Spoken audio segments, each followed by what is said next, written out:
السلام علیکم ورحمۃ اللہ وبرکاتہ۔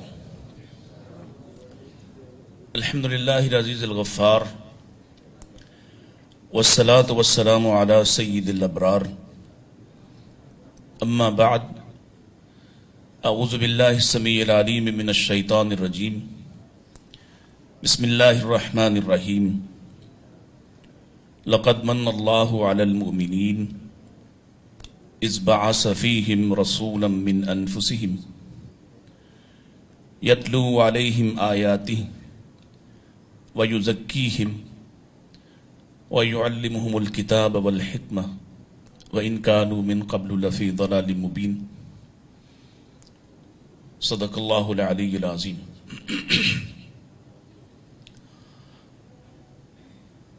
نہایت ہی معزز اساتذہ کرام، مشائخ کرام اور عظیم جامعہ کے عظیم طلباء، میرے لیے یہ انتہائی اعزاز کی بات ہے کہ اس قدیم اور عظیم جامعہ میں مجھے آپ سے کچھ کہنے کا شرف حاصل ہوا۔ آج آپ کی تقریب ہے تکمیل کی۔ اس سے پہلے جو صاحبان فضل یہاں تشریف فرما ہے، یہ سیکھنے والوں میں سے تھے اور آج کے بعد باقاعدہ یہ سکھانے والوں میں شامل ہو جائیں گے انشاءاللہ۔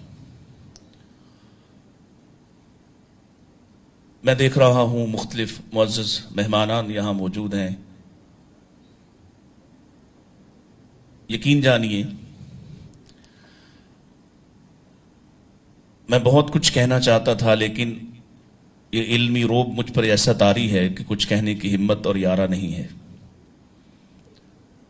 اور سوچ میں تھا کہ آپ سے ایسی کیا بات کہوں جو میرے جیسا ناکارہ ناقص آپ کو کوئی فائدہ پہنچا سکے۔ ہاں، ایک بات ہے کہ میں اس جنگل میں، جس کو دنیا کہتے ہیں، بہت سے دھکے کھا چکا ہوں، اور یہاں اتنا پاکیزہ ماحول، لیکن اس کے باہر جو دنیا ہے، پاکستان کی فضائیں اس وقت جس قدر مسموم ہیں، اور جتنے بڑے چیلنجز آج علماء کو درپیش ہیں، شاید اس سے پہلے کبھی ایسا ماحول نہ تھا، اور جس طرح سے آنے والے دنوں میں مزید مشکل سے مشکل تر ہوتے ہوئے دکھائی دیتے ہیں، تو ہاں، مجھے آپ ہی سے کہنا چاہیے کہ آپ اٹھئے اور ایک تحریک بنا دیجئے کہ اس معاشرے کو پھر سے محمد رسول اللہ صلی اللہ علیہ وآلہ وسلم آپ کی تحریک کی ضرورت ہے، اور وہ تحریک بالخصوص کردار کی طہارت کی تحریک ہونی چاہیے۔ یقیناً آپ نے علم حاصل کر لیا ہے، اور یہ سلسلہ نہ رکے گا، نہ رکنا چاہیے، اور جس جامعہ سے آپ کا تعلق ہے، انشاءاللہ یہ تعلق ہمیشہ اسی طرح سے علم کے ساتھ قائم رہے گا۔ لیکن اس وقت جو ضروریات ہیں، بالخصوص کردار کے حوالے سے، اور آپ سب جانتے ہیں کہ جتنا بڑا یہ چیلنج ہے اور ہم اس میں کسی حد تک ناکام ہی دکھائی دیتے ہیں۔ یہ میرے بھائی عاطف صاحب بیٹھے ہیں، یہ پورے پاکستان میں گھومتے پھرتے ہیں، لوگوں کو دعوت دیتے پھرتے ہیں اور نوجوانوں کو موٹیویٹ کرتے ہیں، لیکن آپ دیکھ رہے ہیں کہ جتنے ہمارے ماشاءاللہ یہ دوست میدان عمل میں جا رہے ہیں، اس سے کہیں زیادہ پروپیگیشن جو ہے، اس سے کہیں زیادہ پروپیگنڈا، مخالف پروپیگنڈا بھی اسی قدر، اس سے زیادہ، یا شاید ان کے پاس ہم سے کہیں زیادہ وسائل ہیں، ہم سے کہیں زیادہ ان کے پاس وہ ساری چیزیں میسر ہیں جن سے وہ ہماری اس تحریک کو روکنا چاہتے ہیں۔ اور پھر جب آپ کی حکومت اور آپ کے تمام تر ادارے بھی ان کے ہم نوا ہوں، ان کے ساتھی ہوں، تو یہ بہت ہی مشکل کام ہے